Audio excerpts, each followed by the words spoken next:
Welcome back to the Auto Contouring Review. Today we'll be looking at a paper titled Clinical Evaluation of Atlas and Deep Learning Based Automatic Contouring for Lung Cancer. This paper essentially looks at the clinical efficiency of using different automatic contouring systems. In this study, they took 20 consecutive patients and evaluated the time taken to draw contours to a clinical standard using 3 different contouring methods. First, they looked at their standard contouring practice within Varian's Eclipse treatment planning system. This included some semi-automatic tools such as lung segmentation. Same cases were then passed to an automatic Atlas contouring product, Mirada's workflow box, the results of which were then edited to a clinically acceptable standard again in Varian's Eclipse. And lastly, they evaluated a prototype of Mirada's DLC Expert, a deep learning based auto contouring system. Again, the resulting contours were edited in Varian's Eclipse. The Atlas contouring used a database of 20 carefully curated atlases provided by the institution, and the deep learning contouring was trained on 450 cases, but these were regular clinical cases. And the timing that was considered the efficiency was the time spent editing the cases or drawing them in Varian Eclipse. The time taken for processing was excluded from the timing evaluation because this can be done in the background prior to a clinician sitting down to edit. They also looked at some subjective scoring to try and assess how well the clinician can judge what time they think they will save. So they did this on a 4-point scale. The clinician thinks none of the results would form a useful basis for editing, and they therefore expect to save no time. Some of the results would be useful, and they would expect to save a little bit of time. Most of the results are useful, and they would expect to save a moderate amount of time. And finally, the majority of the results are useful, and they expect to save a significant, or to avoid using a statistical term, expect to save a substantial amount of time contouring. So what did they find in this study? Well, firstly, if we look at the timing results, they found that the deep learning contouring saved additional time over Atlas-based contouring, and that for lung cancer, Atlas-based contouring is also quite effective compared to their standard clinical practice. It was interesting to see the timing for deep learning contouring was negligible for the lungs and for the spinal cord, where the time recorded was the time taken purely to check the contours as opposed to edit them. The results for the heart and the mediastinum are quite interesting, and they're discussed in the paper in a little bit more depth, where the variations in contouring practice were reflected in the trained models or in the atlas. And this is an area that we will discuss with Tim in the interview later. We also looked at the DICE scores and Hausdorff distances between the manual contour, drawn using their standard clinical workflow, and the results of editing the automatic contours. And this was important to demonstrate that the end result that they were coming up with was essentially the same. Finally, looking at the clinical judgments, quite interesting, because here the clinical contours that are scored 4, i.e. they expect to save a substantial amount of time, they found they are saving time. But where the cases weren't scored so highly, the variability in the time saved increases. It appears that clinicians are able to judge good contours much better than they are able to assess how long it will take to edit a bad contour. There's quite a strong correlation between the Hausdorff distance and their subjective scoring, suggesting the clinicians are really focusing on the worst areas of the contour when considering how much time they think they might save. Let's look at an interview I did with Tim earlier today and get some of his insights into this paper. Hi Tim, thanks for joining me today. Looking forward to this discussion on your paper about evaluating time saving with deep learning Atlas-based contouring. To kick off with, why don't you tell us a little bit about yourself, what you're doing when you wrote this paper, and what you're doing now? Hi, yes, thank you for the invite. At the time I wrote this paper, I was a PhD student in clinical data science at Master Clinic, which is a radiotherapy clinic. And after I finished my PhD, I continued working as a data engineer. And I'm also working at the university right now, still in the Department of Clinical Data Science. Great. So really sticking with it there. This particular paper, a lot of people have looked at time saving with auto contouring previously. What makes this study interesting? What makes it special? The interesting part of the study was that it focused on lung delineations. So there were quite some studies focusing on other areas, but the evidence on lung was really light at the time.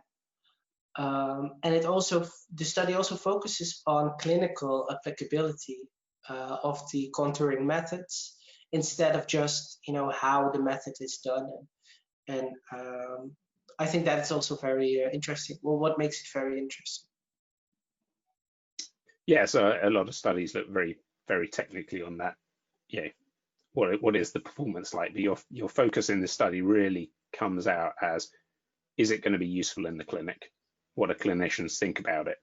One of the parts I found interesting discussion is really the focus on the difference in contouring. We didn't see much time saving compared to Atlas contouring, say for the heart. And you attributed that largely down to inter-observer variation and the variability in the training set. So, I mean, what did this study teach us about clinical contouring? I think it really shows that for organs surrounded by soft tissue, it is really hard for observers to delineate these contours, right? They delineate based on experience rather than interpreting the image.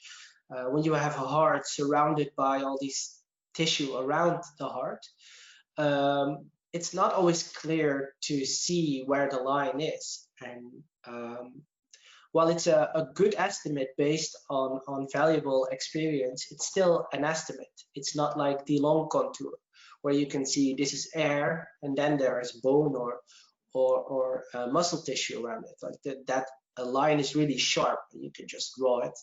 While the heart is more of a good educated guess where it is. So it's not strange that there would be like 3 or 5 millimeter differences between observers there. And I think the more interesting question is if this inter-observer variability really matters. So I think a good follow-up to the study would be to look at outcome and correlate these differences with outcome. Yeah, so there, I mean, we saw quite a lot of variation in the manual contouring, which led to both for Atlas contouring and for deep learning contouring, you end up with more of an average heart, but the opinion of the clinician, I mean, it still has to be deemed to be correct, and they're going to edit that. I guess the question is are the edits they are making actually impacting patient treatment, or are they just making a prettier contour? Yeah, so that's an interesting fact you will bring up, right? So maybe if we did the study with another technician or with another doctor whose preference is closer to that average, then the results would have been different, right? So, but probably we had a technician or a doctor which did not agree with this average heart and continued editing it. So yeah, that's an interesting way of looking at it. And I guess that's where guidelines come in, and we really want an auto contouring method to be contouring according to the guidelines, as opposed to on the basis of historical training data. Yes, but you would hope that if you include enough data, which is created by the guidelines, that eventually you would get to a state point, where. But I think more interestingly is, can we provide evidence that this variability doesn't really matter, right? Or show when it matters. So if we know, okay, if this heart contour is off by 3 millimeter, I don't have patients with more heart failure because of the treatment, then I can spend that time on other things. I can just say, okay, this onto contour is good enough. And I can spend my valuable time on optimizing the plan or doing another delineation. But because we don't have this evidence, then we must assume that we have to strive for a perfect contour in the eyes of the current observer.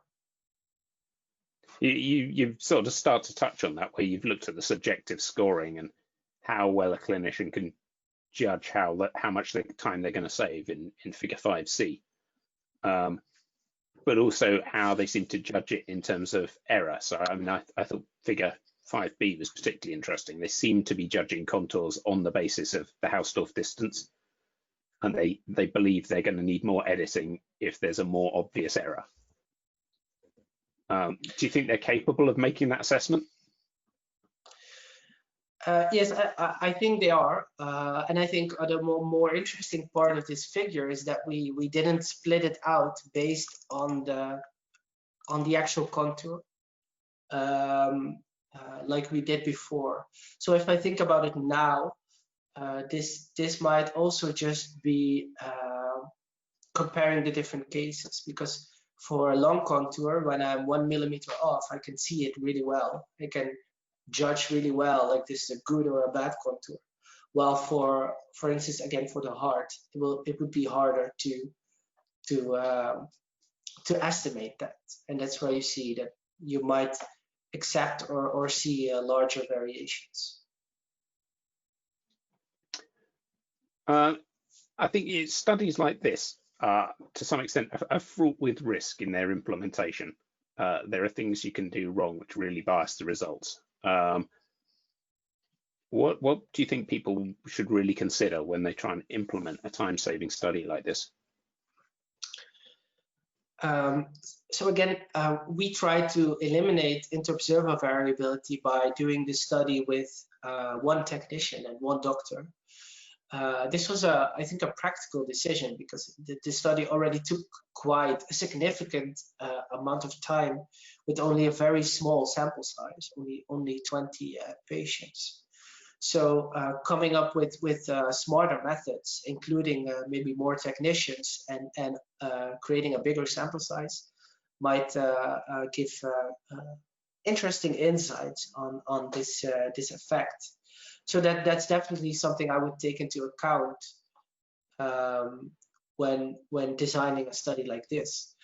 And I think it's also important we selected an expert level technician. So this was someone who was in the field for quite some years, and we weren't afraid that they would learn over the course of our study.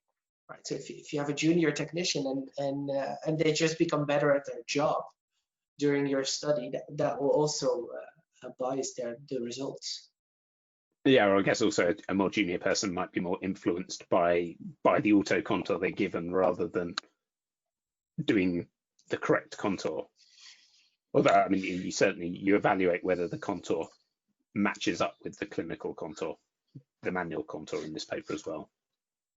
Yes, yeah. So I think the word correct is kind of a sensitive word here, because it's purely opinion based, and the fact that there is a lack of a golden standard to which compare to is what makes these studies really, really hard, right? Because we have these guidelines on paper which are interpreted by so many people, and they create these contours. And when you're comparing software to these contours, you're just comparing software to an opinion and not a gold standard, right? And while it may be a very good and good opinion, it's based on years of expertise built up. It still can vary quite a bit between people. So it's almost an unfair comparison when comparing software to a contour. Yeah, if you assume the doctor's right, then the auto contouring can never do better.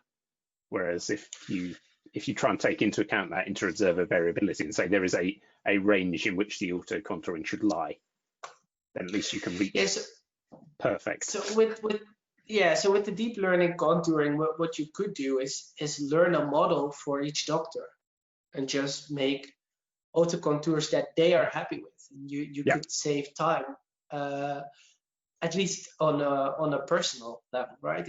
If you then get the best contour possible, I don't know, but at least you can optimize the clinical process in that way. I think we're about out of time. I'm going to wrap up with one last question. What would you expect people to have as a take-home message from this study? I think it shows really that you can have an imperfect method still improve the clinical workflow, right? So where clinicians might not be happy with an imperfect contour in their eyes, the way we set up the study and set up the method, they have full control of the end result, and you can still do valuable things if you make sure that the clinicians have full control of over their end result. And I think that was what was most interesting for me in the study. It was very late in my PhD at the end, and when I started, I truly believed that machine learning methods would replace part of the clinical process. Well, at the end, I am now fully convinced that we're very far away of that happening. And if we don't take these things into account, then all these machine learning projects, they end after the paper is published.